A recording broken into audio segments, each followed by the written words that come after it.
Ininspeksyon ng San Juan City LGU at Department of Public Works and Highways ang isang major drainage line sa lungsod kaugnay sa mga hakbang kontra baha.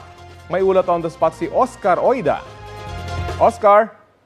Yes, Rafi, mga baratong informal bumubad kanina kina DPWH Secretary Vince Dizon at San Juan Mayor Patrice Lamora nang magsagawa ng isang joint inspection sa San Venancio Street, Barangay San Perfecto sa San Juan.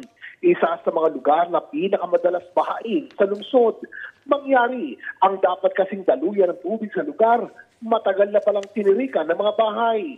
Pero mukhang masusolusyonan na ito at dahil sa voluntary ng lilikas, ang 8 pamilyang informal settlers na naninirahan direktang nakaapekto sa ibabaw ng major drainage line ng San Venancio.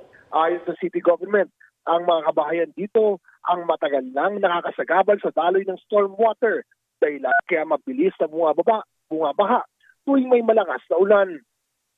Kaya napakalaking tulong umano ang voluntaryong paglisa ng mga residente at bilang tugon, tiniyak ng lokal na pamahalaan na magiging makatao at marangal ang proseso ng kanilang relokasyon. Ayon pa kay DPWH Secretary Dizon, ang hakbang na ito sa San Juan ay gagawin din sa iba pang lugar sa bansa para masolusyonan na ang problema natin sa baha. Rafi?